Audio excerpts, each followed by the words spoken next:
चैतन्य प्रभु नित्यानंद श्री अद्वैत गदाधर श्रीवासादि गौर भक्त वृंद की जय। श्री श्री राधा कृष्ण गोप गोपीनाथ श्याम कुंड राधा कुंड गिरि गोवर्धन की जय। श्री वृंदावन मथुरा धाम की जय। श्री मायापुर नवद्वीप धाम की जय। पुरुषोत्तम क्षेत्र श्री जगन्नाथपुरी धाम की जय। इस्कॉन शिकागो न्यू सेवकुंज धाम की जय। The most merciful Lordship Shri Shri Kishore Kishori ki jai. Shri Shri Jagannath Baladev Subhadra Maharani ki jai. Shri Shri Gaura Nitai ki jai. Ganga Mai Yamuna Mai ki jai. Bhakti Devi Tulasi Maharani ki jai. Shri Harinam Sankirtan Yagya ki jai. Hare Krishna Mahamantra ki jai. Nitai Gaur Premanande. All glories to the assembled devotees. All glories to the assembled devotees. All glories to Shri Shri Guru and Gauranga. Glories to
Jayam Vishnupada Paramahamsa Parivrajagacharya Shaturashutashi Srimad Surangris Esi Bhaktivedanta Swami Prabhupada ki, Rajgranth Srimad Bhagavatam ki, Samveda Bhakta Vrinda ki, Nitai Gaur Premanandi.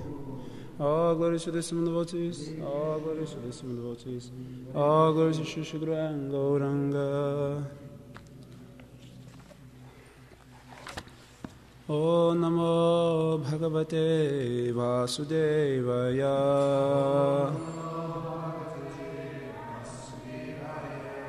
O Namo Bhagavate Vasudevaya.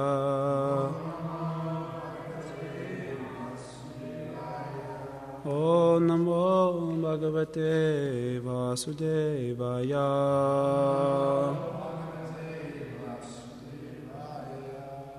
Evam kripanaya bhutya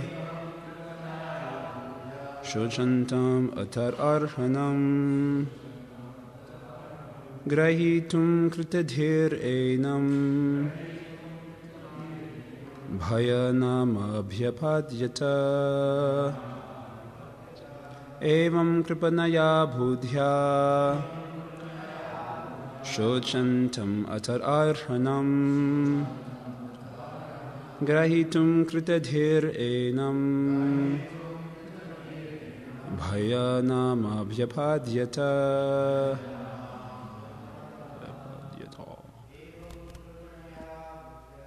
Evam kripanaya buddhya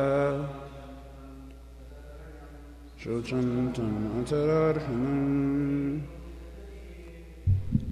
grahitum kritadhir enam bhayanam abhyapadyata. Evam kripanaya buddhya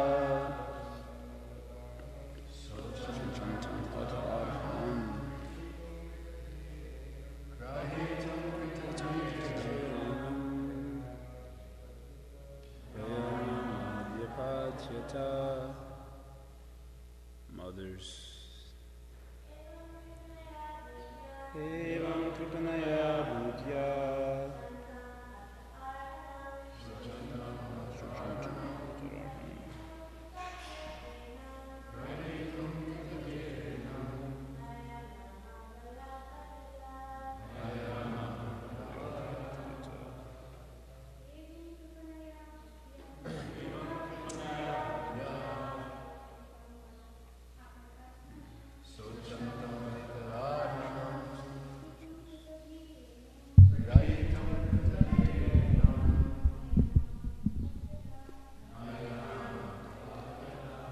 Evam, thus, kripanaya, by miserly, buddhya, intelligence, shonchantam, lamenting, atat arhanam, on which he should not have lamented,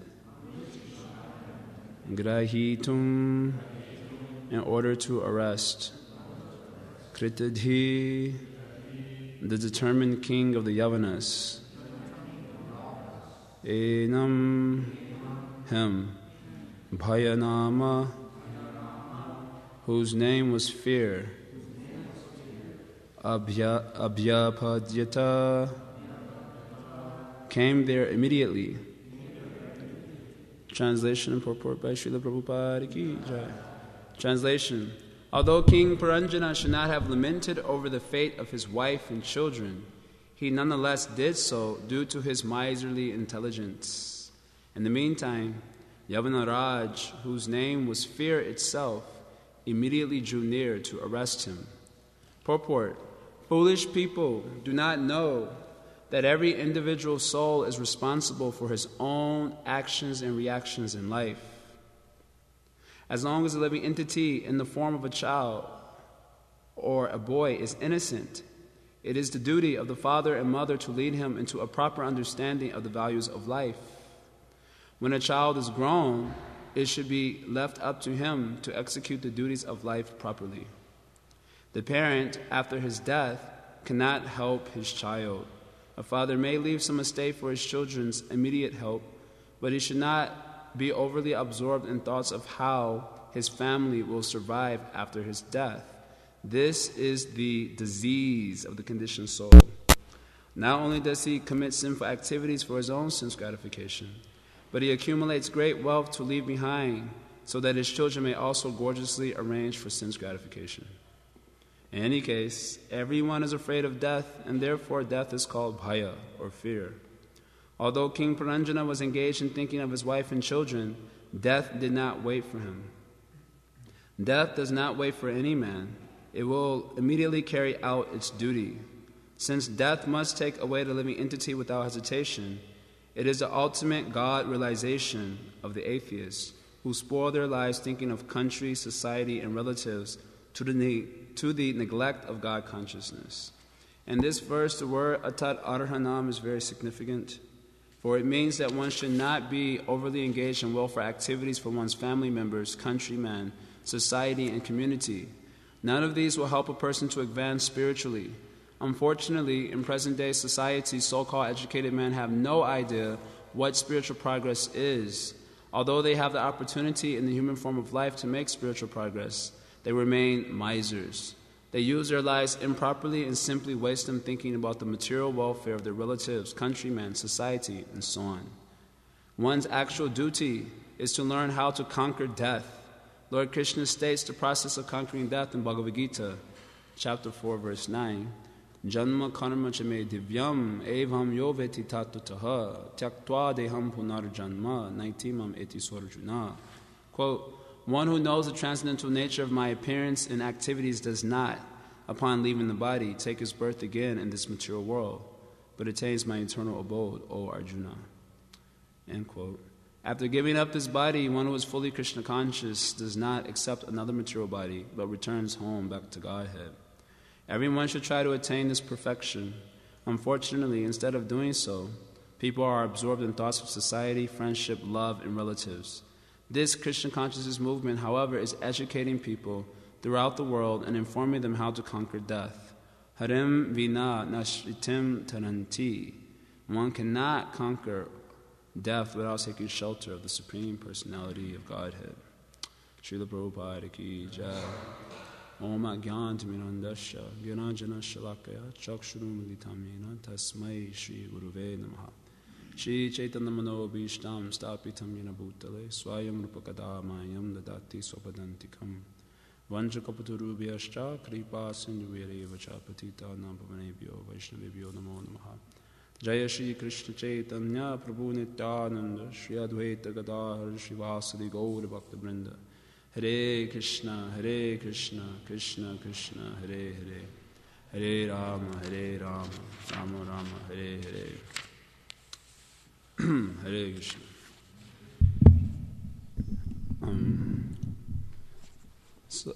So we're hearing about the state of Puranjana's consciousness at the time of death, and the idea is that we may learn some lessons of what not to do so that we might be successful in conquering over death. So it's being mentioned here, the translation says, although King Puranjana should not have lamented over the fate of his wife and children. So Prabhupada is discussing a lot on this word atat arhanam, which means which one should not lament. Shochantam means he's lamenting atat arhanam for something which he should not be lamenting over. So that reminds us of a verse about Bhagavad Gita. Ashochan avashochas tvam pragambadam shabhashase gatasum zagatasum cha nanusum chanti panditaha. So Krishna opens up the Gita with a chastisement of Arjuna that you are speaking like a learned man. Just like everyone in the material world, they are suffering, but everyone is unhappy, but they will advise others how to be happy. There's one thing that you'll find in the material world, there's always plenty of advice. There's always sufficient guidance in the material world from all the jivas. They're always ready, prepared to give most learned, expert advice. So Krishna is chastising Arjuna for this. You're speaking like a pandit, like a big learned person. But you are not a pandit. You're actually the opposite. You are a pandit. You are not learned. Why? What is the indication that you are not learned? You are lamenting for something that is not worthy of lamentation. Because you're lamenting for this body. Those who are learned, who know what is matter and with his spirit, they would not be lamenting for such things. One does not lament for the temporary who's learned. Just like if you had like a kid, when he gets ice cream, he is very blissful. But then when he devours the ice cream, then he is lamenting. But that is a foolish lamentation. That is the nature of ice cream. That very quickly will disappear into the stomach. That is the nature of ice cream. So that is the nature of all sense gratification. It's very fleeting like that. Now you see it, now you don't. So one who is learning will not lament for such things, knowing that to be the nature of the thing. Just like if I can't think of an example. Maybe if you go to the amusement park and you get on one of the Six Flags Great America, and you get on one roller coaster ride there. I don't remember the roller coaster rides anymore. I used to know all of them very well. The Tower of Terror, maybe that's one. Tower of Terror means a ride. It just takes you way up in the sky, and then it just sits there, and you're always anticipating when it's gonna fall. You know, to brace yourself, but it just sits there for a long time. So then you like lax up a little bit, like what's taking so long? And then as soon as you do like that, it falls down. So then if someone vomits, the nature of the thing is that you should not eat before getting on such a ride.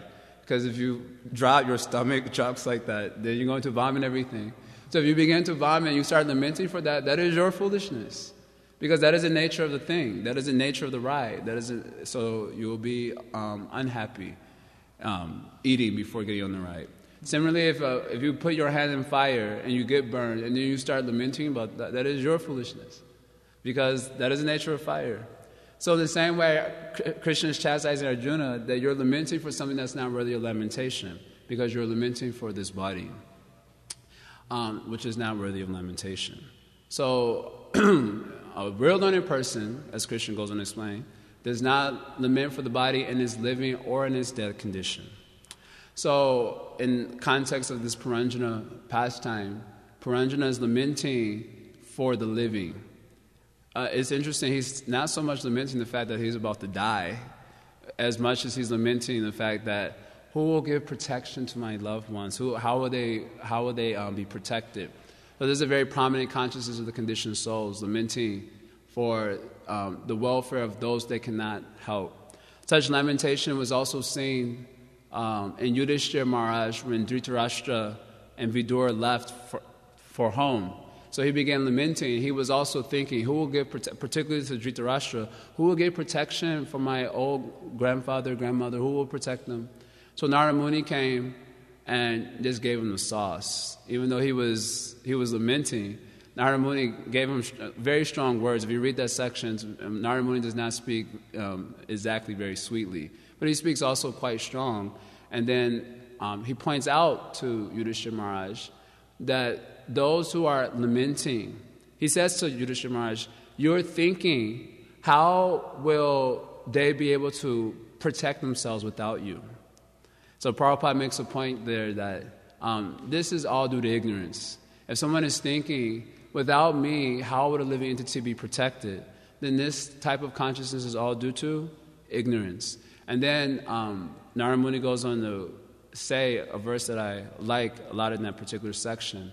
Kala karma gunadhino dehanyam panchabhoktikaha katam anyam to gopayat sarpograsta yataparam. So he makes this very nice point that this body, made of 5 elements, the body that you will use to protect others. You want to protect others' bodies with your body. That is the whole concept of protection. With my body, I will protect other bodies. So Narada Muni points out that this body, dehoyam panchabhoktikaha, this body made of the 5 elements, is under the control of kala, karma, and guna. These 3 things. Kala, karma, it's under the control of kala, karma, and guna. Katam ayam tu gopaya. Therefore, my dear Yudhishthira Maharaj, he's asking him, therefore, how will it give protection to others? It is itself under the control. How will it give protection to others? Sarpo grasto yataparam.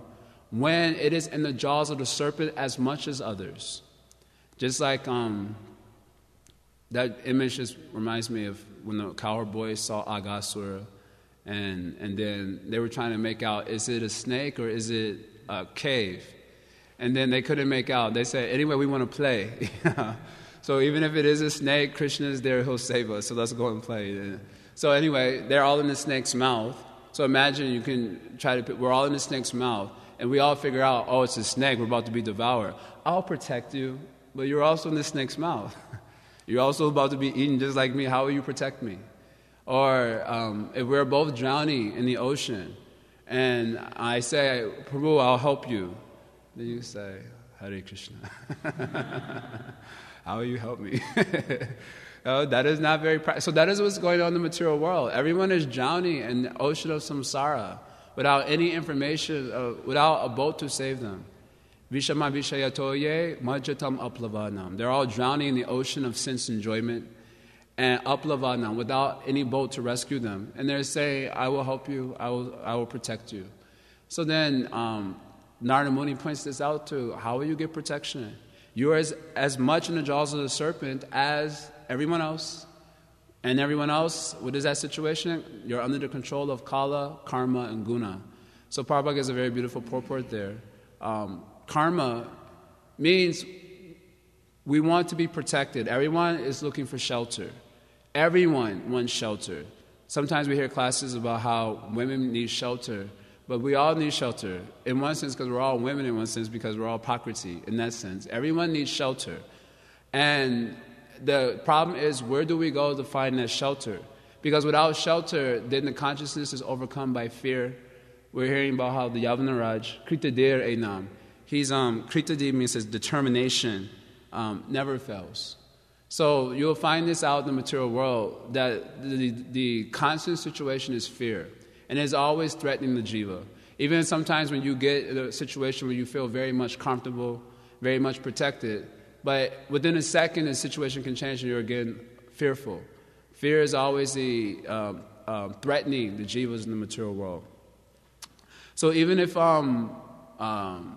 we're looking for shelter so that we can become freed from that fear. Without any shelter, then you must be... Prabhupada would give a nice example that if they fly up into space, and even if they're going to the moon, they're landing on the moon and flying around, they cannot take shelter there. So after some time, Prabhupada would also know, like vultures, they will fly into space and be looking, where's Moscow? Because a vulture flies very high, but he's always looking at low things. So they will fly very high in space and think, where's Moscow, where's Moscow? And then they try to enjoy a little bit of time in space, but you cannot stay there. You cannot stay there. Finally, you need some shelter. You cannot take shelter of the moon. So finally, you have to come back down to earth where you're thinking that there's some shelter there. So without shelter, one will be certainly always fearful. So then the question comes, to whom do we take shelter?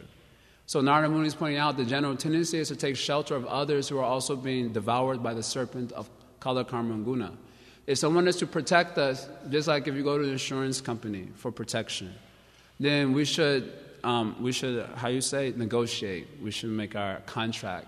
Okay, if you're going to protect me, you're going to give some insurance for protection.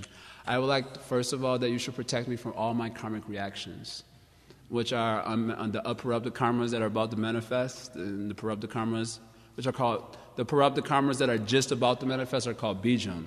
So on the contract we should write, you should be able to protect me from all bijams coming up. There's the bijam of the material desire, and there's the bijam that's just about to manifest. There's two. So you should be able to protect me for all the aparabdha and parabdha karmas manifesting. Can you do that for me? And then we can't check that. Okay, I'll forgive you for that one then. Can you protect me from time, which is going to crush everything? It is actually time which is delivering our karma, right? Because if time didn't move, then karmic reactions wouldn't fructify. So then if someone's to give protection from karmic reactions, they should also be able to stop time from moving. So you ask them, I want you to be able to stop time. You should protect me from time, factors, movements. Oh, sorry, we cannot protect you from that either. So... Then the threefold miseries are coming. So, okay, can you at least protect me from the threefold miseries? So what type of protection will anyone offer? The answer is no, no, no across the board. So what protection can anyone offer in this world? Just like if you commit a crime. Suppose we commit a crime. Then the police are coming after us, and they find us eventually. Can our mother protect us? Can our friends protect us from the wrath of the police? No one can protect, because now you're under the jurisdiction of the law. So in the same way, our karmic reactions are like that, like policemen coming to take us away or give us various reactions. And who can protect us from that? Who can protect us from the threefold miseries? So we're looking for shelter of jivas that cannot give us this protection. Prahlad Maharaj also says a similar verse that's coming to mind. Balashaneha sharanam pituro nirsimha. How does it go? Nartasya chagadam udhamati majato no taptasya tap pratifider yarihan jaseshtas tavavibo tanubritam twarupekshitanam. Twarupekshitanam means those who are neglected by the Lord, or those who are neglecting their relationship with God. Then Prahlad Maharaj points out that due to a Bali concept of life, persons are very easily duped. Anjasa means easily, Ishta means easily duped by the various remedies offered by people in this world for protection. Very easily duped. You know, like the insurance companies, well, life insurance. What is the meaning of that? What is the meaning of life insurance? I mean, literally, what does it mean? I don't really... Huh? They pay someone else if you die. So you don't get anything out of that. You have to pay for that also. You don't get anything out of that. And generally, this might cause the speedy death, because I've seen stories where the wives would, depending on how large that life insurance was, they would make arrangements to feed their husbands rat poison. I saw this on TV. One lady fed her husband rat poison, and he died, so she could get the life insurance. Like this is going on in the material world. All types of nonsense is going on. Anyway, we get duped into these things. Just like people spend more money at a funeral than they do for when the person is alive usually. This is also going on. This is insanity. How much money goes into a funeral? In India, is a very logical program. Body is dead, throw it in the Ganga. Put it on a thing, burn it up, you know. But in America, so much money is spent just to decorate the body. Just to decorate the body, so much money would be spent. This is obviously called foolishness. And the living entities are easily duped into accepting such things. Why are they easily duped? Tanubritam. Prahlad Maharaj says, because of a Bali concept of life. They're very easily duped into accepting so-called remedies for help. Just like the modern scientists. They are always giving promises, post-dated check. We will protect you from death. And because of that, not because of that statement, but because you gave me a MacBook, so also you might be able to protect me from death, right? It seems very logical, isn't it? If you are providing me sense gratification, because try to understand that if you have two paradigms that you don't know, I usually the analogy that I give, it's a little mundane, but it's effective. For those of you who've seen this movie, The Matrix, so Neo has a choice between the red pill and the blue pill. So they represent different paradigms. One pill is Maya, another pill is, Krishna consciousness. Not a very nice Krishna consciousness, Being in Maya was better than being out of Maya in the movie, but I will think of it like that, Krishna consciousness and Maya. So you have two paradigms that you can choose. So how does Neo objectively choose one opposed to another? With knowledge. He doesn't know either paradigm. So how does he objectively say, I want this one opposed to that one? Objectively speaking. He can't, right? It's not possible. So in the same way, people are accepting science and rejecting God. Prabhupada is speaking about this a little bit in the purport. They're accepting science, but they don't know either paradigm very well. Neither they know God consciousness, neither they know what the scientists are telling them. So how is it that they're able to place their faith in one paradigm opposed to another, when objectively, as they like to pride themselves about being very objective, objectively speaking, when they know neither paradigm very well? There's a way that it's done. The scientists are able to give various objects of gratification. And so then, due to a strong Bali concept of life, as Prahlad Maharaj is pointing out, Tanubritam, they accept that as an advancing culture, as a remedy for the problems of life. Just like if I'm giving you sense gratification, and someone else isn't giving you sense gratification, who are you going to like better? Me or the other person? Probably you like me better, right? So then whatever I tell you, you might be inclined to just put faith in that because I'm giving you sense gratification. So in the same way, the mundane scientists and educators and so on, they provide one a lot of sense gratification, and that helps to engender faith in whatever they're saying, even if it's cheating, which it is cheating. So tonu britam, because they're having a strong body concept of life, they're easily duped into accepting taptasya tap pratividir, means counteractions to suffering that are offered by these persons. And although they may have some temporary effect, they are ultimately impermanent. So then Prahlad Maharaj points out that if they are neglected by you, now why would Krishna neglect someone? Krishna is all merciful. Why would he neglect someone? Because Krishna's nature is yeyatam mam prapadyante tam satavi bhajamiham, that he reciprocates according to our approach toward him. So Srila Prabhupada makes a very nice statement in the first canto of Bhagavatam that for those who are taking an impersonal approach toward God, then Krishna does not take any personal interest. This is a very profound statement. For those who are taking an impersonal approach toward the Lord, they're dealing with him impersonally, not wanting to have anything to do with neglecting him, then Krishna does not take any personal interest.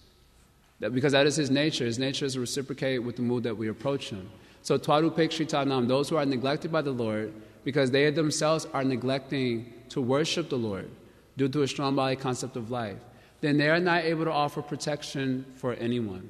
Then Prahlad Maharaj gives 3 examples. He says a parent cannot protect their child, medicine cannot relieve you from a disease, and a boat cannot help you cross the ocean. So superficially speaking, it looks like a remedy, but if the Lord does not empower that person or that medicine or that boat, then it ultimately cannot save a person. So real protection is ultimately coming from the Lord. And the real duty of everyone the real duty of the parents or of the physician or of the captain of the ship is to inform everyone of the Lord's protection, that he's ultimately the protector. That is being mentioned, Prabhupada says in the first line, foolish people do not know that every individual soul is responsible for its own actions and reactions in life. So many times we're trying to give shelter to other living entities, not understanding that actually they are under the control of their karma and that we are not able to stop those reactions from coming. So we have a certain duty to them, Prabhupada's pointing out, to train them up in proper values. But after some time, it's the individual's responsibility to take up that responsibility for himself. Sometimes it is seen that, for example, in Prahlad Maharaj's narration verse, he's making the point. It is seen that parents, for example, parents don't give their children any freedom. Of course, in America, from time you were 7 or 8, you can do your thing. But especially in India, until you're 50, they're not giving any freedom sometimes. You know, at 50 years old, they have to confirm everything from their mother. Is it okay if I practice Krishna consciousness? Okay, how serious can I get? Okay, only 2 rounds. Then you become the devotees, probably only 2 rounds because mom said only 2 rounds. Like that, their parents are giving any freedom. Why? Because they don't understand that actually you have the duty of training them up in their youth. Prabhupada's pointing that out here. In the youth, you have the duty, responsibility of training them up. But at a certain point, it is their responsibility to take on those principles or not take on those principles. And then understanding that you have the responsibility of yourself becoming fully Krishna conscious. There will always be some unfinished business in the material world. Srila Prabhupada told this in the matter of taking sannyas, that one is always thinking, well, this last duty, this last duty, this last duty, this last duty, this last duty. Let me just arrange this. Let me make sure this one isn't upset with me. Let me make sure. There will always be some unfinished business in the material world. It is never ending. So at what point will we become Krishna conscious? At what point will we see the necessity of correcting our relationship with Krishna? Just like many times when we have problems with the souls in the material world, then we spend a lot of energy wanting to correct that relationship, isn't it? It will consume our consciousness. But we've been averse to Krishna since time immemorial.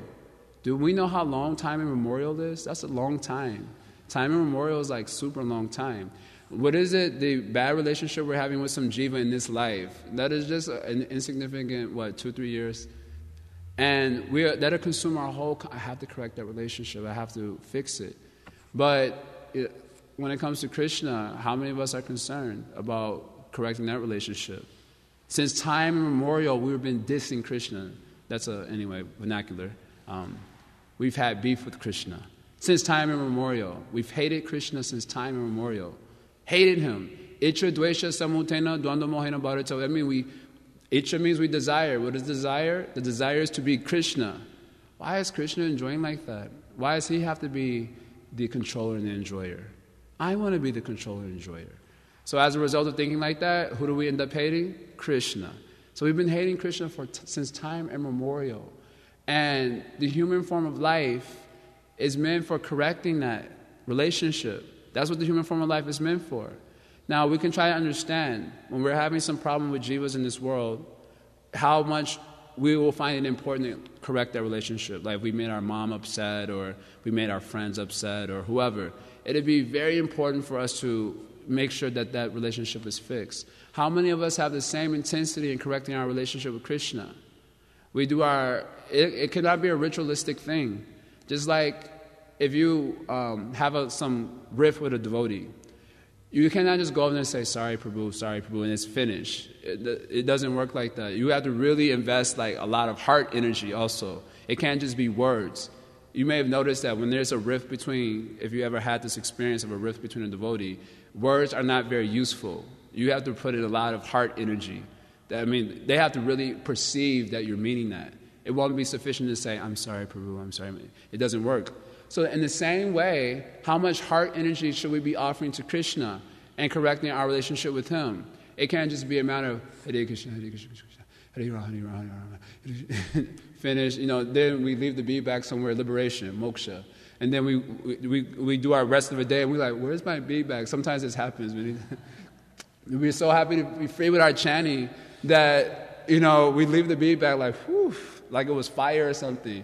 And then at the end of the day, we'll be thinking, whoa, where did I keep the bead bag? And then you'll be remembering, you have to go deep into samadhi. Okay, recall. Oh, I left it in the temple room. I was so blissful to be free from chanting. So we can hardly think that such a mechanical approach to correcting our aversion to Krishna is going to be successful. In the same way that using words to correct the rift between a devotee will be successful. It will never be successful. And as Queen Kunti points out, that those who are not Akinchana Gochara, they're intoxicated by wealth, aristocracy, education, beauty. Edamana Madapuman means they've taken shelter of those things. That is called inebriety, intoxication. They've taken shelter of those things. Then even they chant, they cannot do so feelingly. They cannot feelingly do it because they've taken shelter of those things. In the same way, if we're not putting real effort for correcting our aversion towards Krishna, then our chanting of Hare Krishna doesn't really count. How is it, many times we criticize the Hindus and the Christians and, they're just doing rituals. I'm like, everyone is doing rituals. We are also doing so many rituals. Many times you may be wondering how when Tosi Puja gets over, I immediately go and put the water in, immediately. Now the reason I do that because when we were trained up, they said as soon as the puja is over, you go and start circumambulating Tosi. That's how we were trained up. But generally because we know that usually we should wait for Yani Kani Chapapani like that. So everyone, we just do it. None of us maybe even thought about it. It was like, that's what it is, right? That's just how it's supposed to be. So I know when I do it, probably, and this may be some truth to this also, I'm not going to deny this, that, he's so puffed up, he's thinking he's like a sannyasi. He just wants to go around before everyone goes so everyone can see. Like that. But actually, no, after puja is over, we're supposed to immediately start circumambulating. That's how it is. That's how we were trained up. Chandramali Maharaj used to snap on us when we didn't do it, I've been hearing that years and years and years and years because he used to just, he's like, why are you standing there? Because Yani Kani Chapapati hasn't come yet. So Maharaj will chastise us, no, now you come. So that's why, anyway. So the point is that, just like that, like with Tosi Puja, we have a very ritualistic approach to many of our Krishna conscious activities. Okay, I got to get in 1 hour of reading, at least 1 hour. Prabhupada said at least read 1 hour. So we just read like that. And after 1 hour reading, you didn't remember or understand anything because we were just reading. It became a ritual. So we have our rituals also. We can hardly expect that's going to correct the aversion to Krishna. And correcting the aversion to Krishna takes heart work and not just lip work.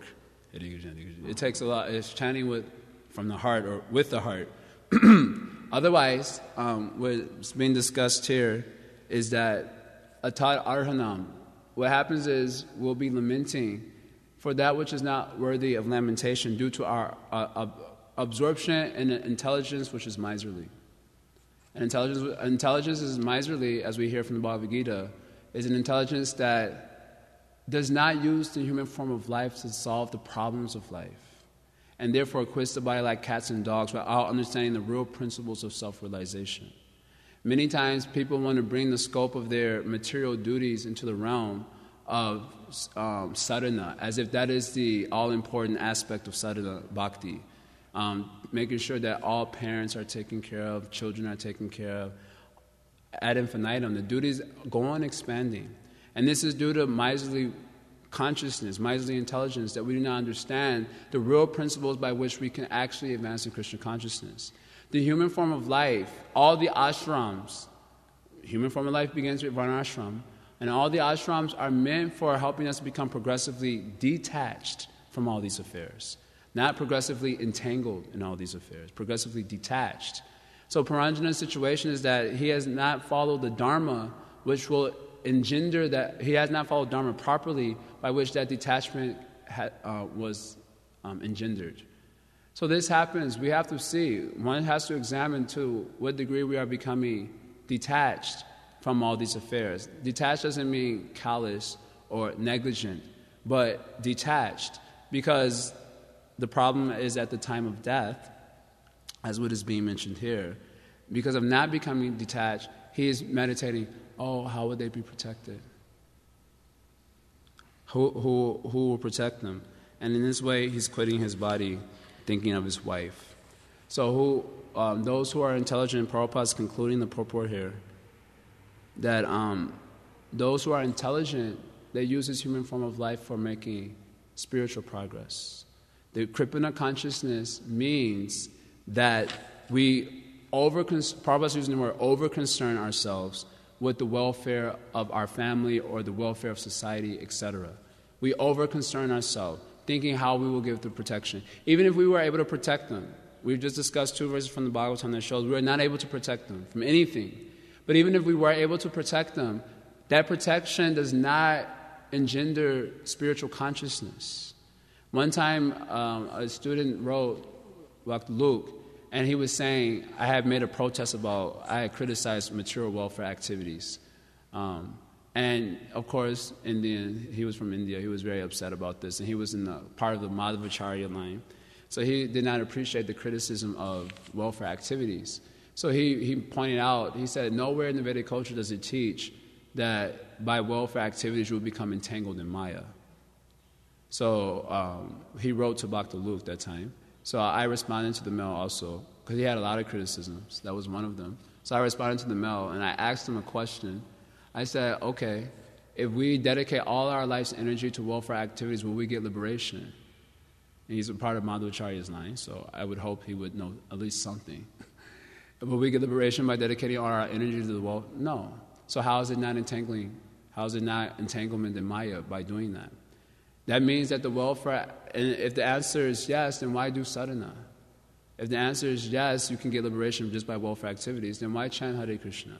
Bill Gates is the best welfare worker in the world. He means he's Mahabhagavata, because no one can be a better welfare worker than him, because he has a lot of money. And he's going back home back to God because of that welfare activity. But that's not the truth either. So neither by dedication of one's energy to the welfare of society does that engender spirituality. Of course, sometimes people they take that for granted that is spiritual, just by helping people eat, helping them get shelter, and so on. But we have not seen the improvement of the society as a result of such activities. When God consciousness is neglected, then the society will dry up and degrade despite all watering attempts, Srila Prabhupada has taught. Just like if you don't water the root of the tree, then despite all watering attempts of each individual leaf, the tree will die. So in the same way, when the principles of God consciousness are neglected due to Kripana consciousness, and all energy goes for welfare of the family, then despite all watering attempts, the individuals will dry up and we will also dry up.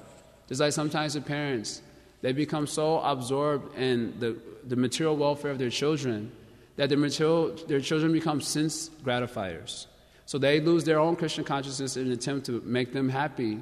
And as a result, their children, because they're sense gratifiers, they also don't know the principles of taking care of the family properly. That's usually their hope, that if I train them up in this way, then when I'm old, he'll take care of me. But what happens is they throw them in old age homes because they were only trained for sense gratification. So taking care of the parents would be like a big, big obstacle to enjoyment. So just throw them in an old age home, see them once a month, twice a month. In some cases it may be necessary, but I'm sure in many cases it's not so necessary. But because that's how they were trained, they throw their parents in an old age home. So the parent becomes a double loser. They lose their child whom they were trying so hard to protect. They lose their child, and they also lose their own Krishna consciousness. So we're being warned here not to be so foolish, but to take care of our duties in a timely manner. Krishna has arranged everything that at a certain time things should be done for those who are materially attached. And the main duty of all persons, as is being quoted here by Srila Prabhupada, is to cultivate remembrance of Krishna's Janma karma, which is transcendental. Janma karma chame divyam evam yoveti tatuta. Prabhupada said this is the real purpose of the human form of life. That we have to understand in truth about Krishna's birth and activities. That is the actual purpose of this human form of life. So we have auxiliary duties which give support to that main purpose of our existence. And we have to see how much we are understanding this Krishna consciousness in truth. Of course, part of the understanding in truth is how much energy are we dedicating to the principles of devotional service. Because Krishna teaches, Bhaktya mam abhijananti, yavanyash chasmi tatuta. Only by the pure devotion rendered to him can we understand him in truth. So it's saying here, understanding Krishna's Janma karma in truth. Tatuta, in truth, understand it. That means how much we are deeply absorbed in devotional service. At a certain stage of maturity, we have regulated levels of absorption. Okay, I got to get my 1 hour of reading per day. Otherwise, I'm disobeying Srila Prabhupada, etc. But as we're getting older and older and older, and we're becoming we're being attacked by invalidity and so on, then we may want to wonder how much more important it will be to become more and more absorbed in just hearing, chanting, and remembering about Krishna at that point in our life. Because in our youth, Prabhupada also has told like this, in our youth, we have so much energy, we should try to do something for Krishna. Because we have so much energy, what we will do with all that energy? We will simply think of illicit sex and all these things like that. With all that energy, if it's not properly engaged, then it gets engaged necessarily the other way. So all that energy should be engaged, Prabhupada said, work now, samadhi later. So working hard for Krishna. But as we're getting older and all that energy is becoming, let's say, reduced in terms of physical capacity and so on, then we should be having more and more taste for Krishna so that we can think of Krishna at the time of death. That is our cultivation. That is what the Krishna consciousness movement is teaching. Otherwise, if we have this tendency to, the word I'm going to use here is keep a balanced life. This is a very popular word. Be balanced. We have to be balanced, And you hear this a lot from our devotees also say that we should be balanced. In America, they call it the middle path in Buddhism. The middle path means you do sense gratification also and you be a spiritual person also. A little bit of drinking, and don't drink too much, but take the middle path. Whatever that means. That means do sense gratification. So this is the whole concept, be a balanced person. And our devotees also have this, yes, you should do Krishna conscious, but you should be balanced. One should be very balanced. And balance, usually in the neophyte stage means 90% of the time spent for material maintenance and 10% of the time spent for ritualistic Hare Krishna chanting. So that is obviously not a very balanced program. And balance should at least mean 50-50, in the neophyte stage. But in this, when we're getting older and we're attacked by invalidity, where fear is about to come and steal away our consciousness, then balance means 100% Krishna. That's called a balanced life, 100% absorption in Krishna. Otherwise, there's an imbalance that will cause fear to steal away our consciousness. It is a very dangerous thing, and the time of death is such a fearful thing because you're losing all your attachments at once, as we were hearing earlier. That fear has its power to steal the consciousness away from Krishna. And we even have that experience now when we get afraid of something. Like sometimes we have ghosts in the temple. So sometimes if you wake up in the middle of the night, you feel you open the hallway door, you feel a little bit nervous sometimes. And you can easily forget Krishna. Of course, fear is supposed to help augment Krishna consciousness, but usually because of the material conception of life, we just get, like, the heart starts palpitating, you just run to the bathroom, do your thing, and run back or something like that. This goes on. So fear has its power to steal the consciousness away. So if we haven't seriously cultivated our Krishna consciousness before the time of death, then the time of death is such a fearful thing that it steals the consciousness away. And sometimes people think, like one devotee was telling during the Christmas seminar, that he had some sickness in India. So he was thinking that, he's like, okay, I'm going to get ready for death, because he thought he was going to die. So he had his cell phone playing, he had pictures of Srila Prabhupada everywhere. So he was describing like this, I'm going to get ready for death, And then he's like, okay, I'm ready, I got it, I'm ready.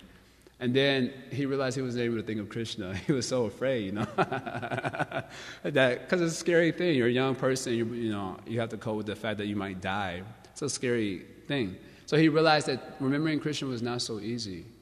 Sometimes we think, I'll just remember Krishna at the time of death. But one who has not practiced Krishna consciousness during his life and become fearless by such practice, then he will not be able to be fearless at the time of death, like Dhruva Maharaj. And that fear has its power to just snatch the consciousness and take us to our next material body. So we have to see, if we're afraid of losing our material attachments, someone's afraid of losing their kids, so apparently losing their kids. Someone's afraid of losing their false egos. Someone's afraid of losing their anarthas. Sometimes we hold on to our anarthas. No, stay with me only. So then, by such fearful consciousness, we have to remain in the material world. So we have to see how much are we becoming absorbed in Krishna, and how much we are becoming fearless by such absorption, so that we can give up miserliness, miserly intelligence. Otherwise, we will have to lament for that which is not worthy of lamentation, take another material body. So this Puranjana pastime is very edifying in many ways, at least on an intellectual level. Now, as far as application is concerned, that's up to us, I guess. So does anyone want to add anything or question anything? No? Oh.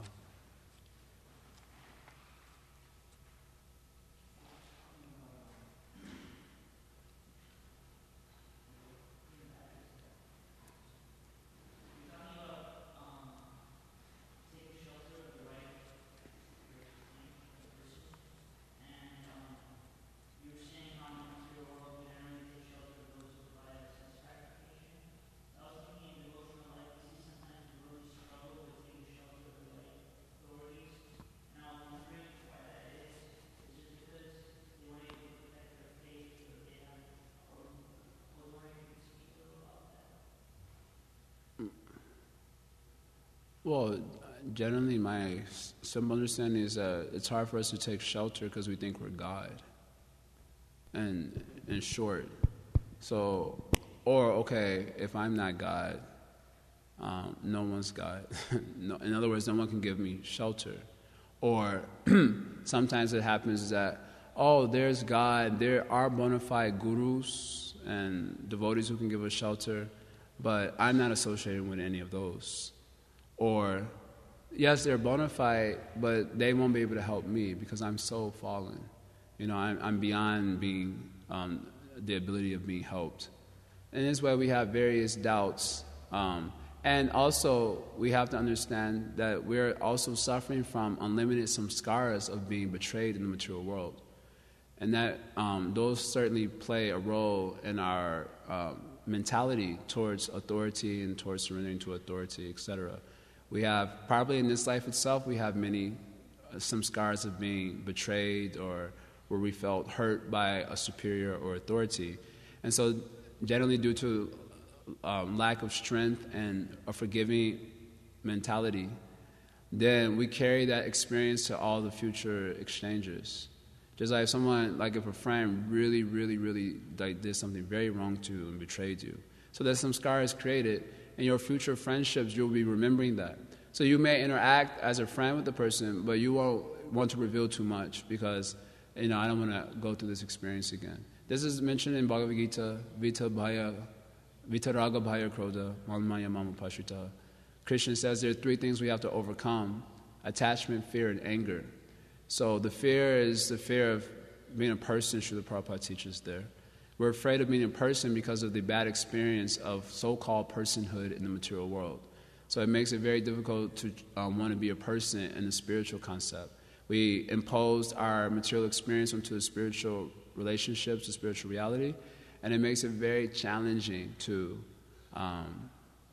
surrender. Of course, attachments are there as well. So oftentimes it is rather intuitive that if we're going to surrender to a relationship, that means attachments are going to be cut. It's intuitive. It's just like one guy came here one time. I met him on book distribution, and he was very interested. So I invited him to Rath Yatra. He came for Rath Yatra also, and he really appreciated the experience there. So then we met on Tuesday, and he came to the temple. We took him to show them around, gave him prasadam. So we were talking. We were having a very nice conversation. And then he said, well, is renunciation important for spiritual life? That question came up. Well, what about renunciation? His name was Michael. He was an actor. He said, well, what about renunciation? Do we have to become renounced? I said that is intuitive, that spiritual life means renunciation. But I said it is not the grit the teeth renunciation. It's the higher taste. If there is something that you're experiencing, something deeper and tastier, then naturally you give up attachments which are not very healthy. And then after that, his whole face became, and then we didn't see him again after that. So what to do? I tried to say it as nicely as I was which was uncommon for me. I was trying to present it very nicely. I said I should have just stuck to heavy and at least. So attachment is there. So it is rather intuitive that spiritual life means letting go of certain attachments. Spiritual relationship means letting go of material relationships. So then, because the material relationships are very powerful, because that's the ones we've identified with since our whole material existence, and those attachments reinforce our self-conception. So letting go of those material relationships is like letting go of myself. And that seems kind of frightening. So therefore, to surrender to the spiritual relationship becomes a bit of a challenge. And then there's anger. Vitaraga Bhaya Krodha. Anger, Prabhupada teaches, because of seeing so much hypocrisy, seeing so many persons betrayed. Just like when I joined the temple, all devotees, brahmacharis that were, so-called brahmacharis that were living here at that time, they told me, you should work for 2 years and keep a bank account. And I was super naive. I was like, but Srila Prabhupada doesn't teach that in his books. They said, but Iskcon won't protect you. That was what they were telling me. And I'm the new guy on the block, and this is what they were telling me. Well, Iskcon won't protect you. And then, when we got sick, and then Iskcon wasn't there to protect us. And I inquired from them. Now, I'm sure I wasn't so surrendered. I was idealistic. That's the one thing about being young that's nice in a certain way, is that you're very idealistic. So you might just surrender to Krishna as a result of being idealistic, So that happened in my case. I was saying, well, anyway, Krishna will give all protection. And even if I have to be for me, I think homelessness was the big thing. What if I'm homeless? That was a big fear that they engendered in me. What if I'm homeless? So I was thinking about that. I said, well, if I'm homeless, at least I have chanting and Bhagavatam. So that's a plus up from where I was at. Now, I'm pretty sure I wasn't so surrendered. But my mind somehow or other conjured up that type of thinking pattern. So then I just joined the temple like that and not minding that type of thing. So what happens is we generally hear about these type of things, and then you can go to Iskcon and, all the first 1,000 things would be all horrible things about Iskcon. because they make sure to write a lot of prajalpa. And then you read all those things, and you become so angry by the amount of hypocrisy and betrayal and deceitfulness that, I don't want to join this. I don't want to have to do. They're just trying to manipulate. You start to impose all those things you've heard. You start to impose, they're just trying to manipulate me so they can exploit me later on, like that. So then Krishna makes this point, Vidaraga Bhaya Krodha, Mamaya Mama Prashritaha, Bahavo Gana Tapasa. He said we have this work of conquering over attachment, fear, and anger, which is not easy, as I've just described. You can obviously understand it's not so easy to overcome that. So how does one do that? Bahovo Gana Tapasa. He should take up the austerity of cultivating transcendental knowledge. Just like, I don't think my mother will see this, but I remember my mother, when I joined Iskcon, this was really timely. I was hanging around the devotees, and then one week the devotees kind of shared with me all the dirty laundry of Iskcon. And I was like, I can't believe that, Then I said, anyway, that had nothing to do with Srila Prabhupada's teachings like that. So 1 week after that, it was really timely how Krishna timed it. My mother found all these things, she gave it to me. Read this. So I was reading all these horrible things that happened in Iskcon and so on. And I said, I already know about all this. How can you be a part of this then if you know all these things? Why? Because of the transcendental knowledge has nothing to do with these things. Rather, those things are proving that the transcendental knowledge is true. Like many times I joke that when I read this verse, Manusha Nam Sarha Sheshu, Kashet Yatati Siddhaya, that out of many thousands among men, hardly one is a Gyani, and out of many thousands such Gyanis, hardly one knows me. True. I thought this verse is not true because so many people are joining the movement, so this verse is not true.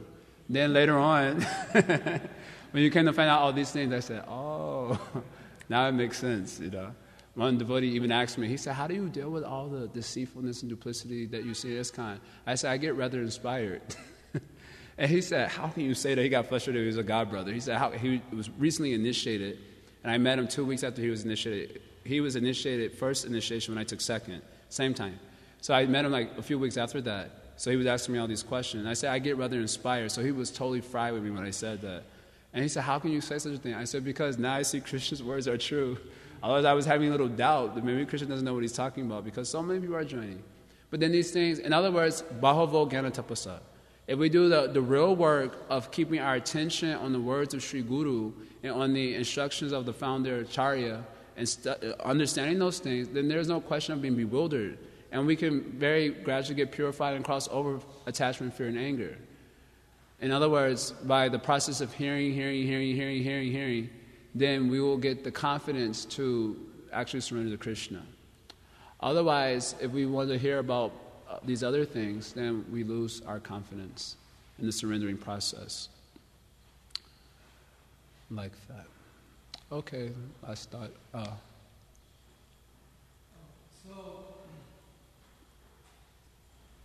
what is the role of peer relationships? Remind us of Krishna. And also how to approach when you're in a position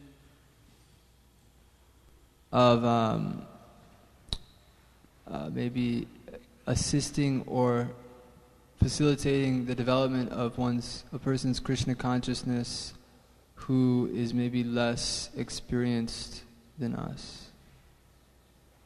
What about that role? I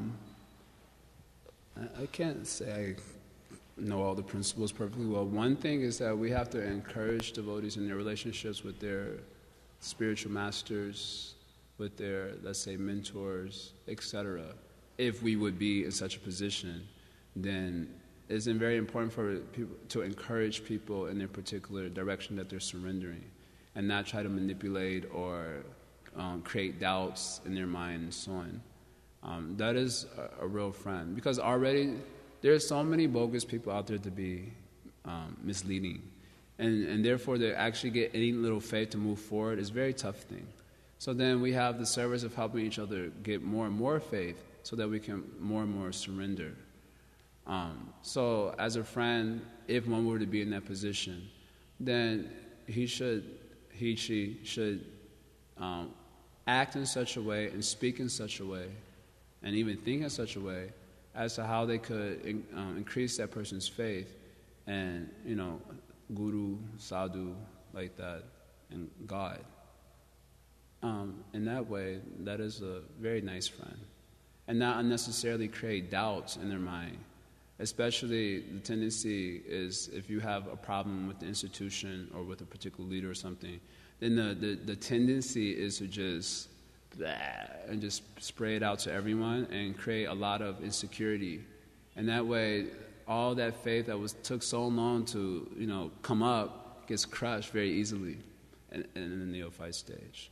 And we should just try to be Krishna conscious, because to be real, if we're not a very advanced devotee, then to internally assume the position of assisting someone and all these things is a very dangerous mentality. Because we are, like we were saying in the middle class, if I'm drowning, what we will do for others. So it doesn't mean we don't preach, it doesn't mean we do the book distribution, we talk to persons and so on. But we can always inform them of our present situation as a fallen conditioned soul, and we can show how we're being inspired in Krishna conscious, and in that way help to engender their own inspiration in Krishna conscious. But generally, one should not assume himself such a great personality as to be assisting someone and becoming God conscious. After all, I'm not God conscious. Sorry, but I just have a follow-up to the first part about peer roles. Seems there's also a little difficulty because this idea that I'm helping my peers remember Krishna, then maybe I'm thinking at some point, it looks like so-and-so is not remembering Krishna so well right now, I need to intervene and help. That is a devotee's, that is a relationship. Not that, he's remembering Krishna, now I won't, he doesn't need me to help him remember Krishna. Now he's not remembering Krishna, now he needs my help to remember. No, devotee friendship means reminding a person of Krishna. You go to the bathroom, you see a devotee put you on tilak, that is reminding a person of Krishna. You chant Hare Krishna, you read Bhagavatam instead of newspaper on the train, and help remind people of Krishna. So it's not just like a very mechanical, he looks like he's forgetting Krishna, let me go over there and help him, No, our very lifestyle is to engender remembrance of Krishna. That's what the lifestyle is. And that's what the duty is. The duties are, in other words, we should not be thinking, remembering, speaking anything that doesn't help remind a person of Krishna somehow, some way. Even if the person is remembering Krishna, we should say, I learned this verse today in Bhagavad Gita, it was very nice. If you want to have an exchange like that or something. And that is a relationship, it reminds a person of Krishna. So it's not like, if you're having that way of thinking about it, looks like he's not remembering Krishna, let me go over and help him out. Then we should be concerned, red alarm. We should rather think everyone is remembering Krishna much better than me, and therefore I need their help. That is a relationship. There is no other relationship between a devotee. That is a relationship. Remind the person of Krishna. That is what it is. So, okay. Glenn, what to say? You had mentioned, Prabhu, that there are three things we have to overcome: attachment, fear, and anger. And Krishna says that. Then you're wise. Yes, Krishna is very wise. Yes. Krishna is very wise. And the word overcome, what does it mean? I guess when I see myself struggling, like I know sometimes I really lean on my guru. It's like, I can't do this, I need help. I mean, but what does it mean to take control or to overcome? He's asking, what does it mean to take control or overcome? But because when he's struggling, then a tendency to really lean on the guru, all those things. Which I don't see what is wrong with that, but it depends on what your idea of leaning is. Leaning on the guru means leaning on his instructions, especially because guru is not, the Vapu is not around. So we should know that guru, like Krishna, is not limited. There's a very important conception that has to be awakened in our heart. That just as Krishna is not limited, guru is also not limited to a bodily form.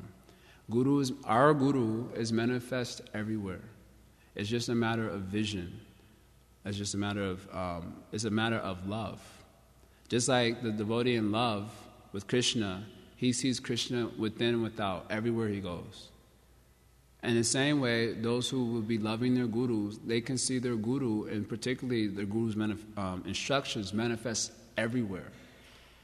Just like the Avadut Brahmana, he had 24 gurus. But the message of that pastime is to show that he was always remembering his guru's instructions. So when he was seeing like a bee, that bee would remind him of some instruction that he received from his guru. And that way he was seeing his guru manifest everywhere. So if leaning means that, then leaning on guru is very good. And leaning on guru is going to get us out of the material world. Otherwise we have to stay. And so overcoming means to adhere strictly to that spiritual sound vibration within the heart and within our lives. And then gradually we move past those things. Means in the beginning, when there's strong attachment, it will be a little pinching. It's a proportion to the strength of attachment. So letting go is always tougher the stronger the attachment is. But anyway, we may have started the process of letting go, even though it pinches. And then we lean on that sound vibration of Guru. And of course of the devotees around us who are also giving support to that sound vibration. And that way, we cross over like that. It's hard for everyone. It's hard for everyone. So the method is the same for everyone also. Just here, and cross over.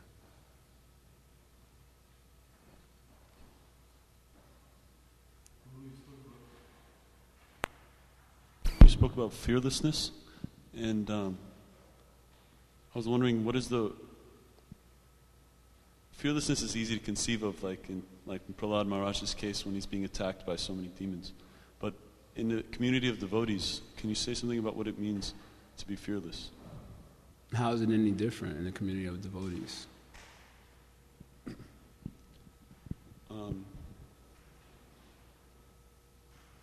Conceptually speaking, how's it? What kind of fear do we cultivate? What is a healthy fear to have around devotees? Well, we can take Prahlad Maharaj's example also. He had a fear of the material existence, being a victim of the material existence. In chapter is 10, when Narasimha is about to give him benedictions, so he prays to Lord Narasimha at that time that I'm already a demon and therefore inclined to sense gratification, but I'm very afraid of this material existence. He says it also in his prayers to Narasimha in chapter 9, where I'm not afraid of those teeth and those nails and that garland of intestines you got around your neck. I'm not afraid of that either. But I am afraid of Maya, the material existence. That famous story is there where Srila Prabhupada was talking about how the pure devotee never falls down. Or it was a morning walk, in fact, and how the pure devotee never falls down. Jai Prabhupada. And then they go to greet the deities, and then Prabhupada's praying to the deities, may I never fall down. And one disciple was seeing that. So when Prabhupada, he said, Prabhupada, you just gave morning walk how the pure devotee never falls down. And Prabhupada says, now you know why. And that is the difference between you and I. You will not pray that you'll be protected from Maya. But I'm always praying for Krishna's shelter. Many times we get confident. Like Prabhupada said, my Western disciples have a tendency to flirt with Maya. I think I'm going to try it out. I think I'm ready for it this time. And then Maya, she loves those type of persons the best. So we can pray for protection from being victims of material illusion. Now, generally, a devotee won't be a victim of material illusion if he's in the association of devotees, strong devotees. So then we might have a fear of committing aparad, because aparadam is very strong tendency in Kali Yuga. And if one commits offenses, then the floodgates of material desires just pour in the heart. And one, again, finds himself totally attracted to Maya. So we might pray for being fearful. You're saying, what is a healthy fear to cultivate? A fear of committing offenses. And especially writing about it, and putting it online for all the world to see.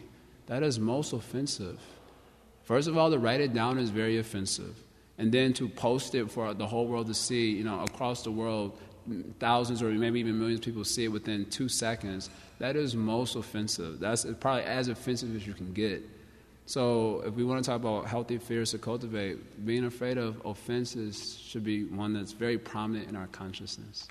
Rupa Goswami lost darshan he was observing the Leela of Krishna helping Radharani to pick one kadamba flower, and in his samadhi, his bhakti samadhi. And then he was holding her, and then when she held on the tree, apparently the kadamba flower is very hard to get off. So she was trying to pull it, holding on the branch, and then Krishna let go, and she went flying into the air, holding on to the branch, and then she got stuck on the tree. So naturally, that's very funny. So Rupa Goswami started laughing naturally. That was because it's funny. And Krishna was having a good time, so everyone was laughing in the meditation. All the associates were laughing. And one crippled sadhu, Brijabasi, came by right at the time when he started laughing. So then he thought that Rupa Goswami was laughing at him. So then he felt very hurt by that. I thought this is supposed to be Goswamiji. Everyone goes to Vrindavan asking him, but this is how he's treating me. So he laughed. And because of that, was an unknown. He was actually in Bhakti Samadhi. He was actually absorbed in Krishna, unlike us usually. And just because of that, Krishna removed the whole vision from from his eyes, from his heart. So he was concerned, well, how did this happen? He went to his brother. This story apparently is told him anyways, the way I've heard it, is that he went to Sanatana Goswami and said, told him the story. So Sanatana Goswami immediately told him it was due to offense. So I was in Samadhi, how am I supposed to understand who I offended? So Sanatana Goswami, the way I heard this story many times, I read about it also, is that he told him to have a festival and invite all the Brijabasis. And whichever Brijabasi doesn't come, then you know that one you offended. Just like we have a pizza party, everyone loves pizza. So if you offend someone, you have a pizza party, and they don't come, you know that devotee you offended. Because everyone cannot resist pizza. No one can resist, even if you have big feast, and pizza is there, oh, okay, 1-2 slice like that. So if that devotee doesn't come, that means that devotee you offended. So that devotee didn't come. So Rupa Goswami couldn't make out, I offended him. And then the situation was corrected like that. So we can see that Rupa Goswami was actually absorbed in Krishna, but due to an unknowingly committing an offense, then Krishna removed himself from his heart. So if there's anything we can learn from these type of pastimes, there's so many pastimes like this. You know how Haridas Thakur got beat in 22 marketplaces? You know you've heard this pastime, of course, yes? Where Haridas Thakur got beat in 22 marketplaces. Now, in the purports that Bhaktisiddhanta gives on this, I just read it on Haridas Thakur's day when I was trying to remember him. You know the reason that happened, the purport that comes, is that because he tolerated offense to God and Vaishnavas.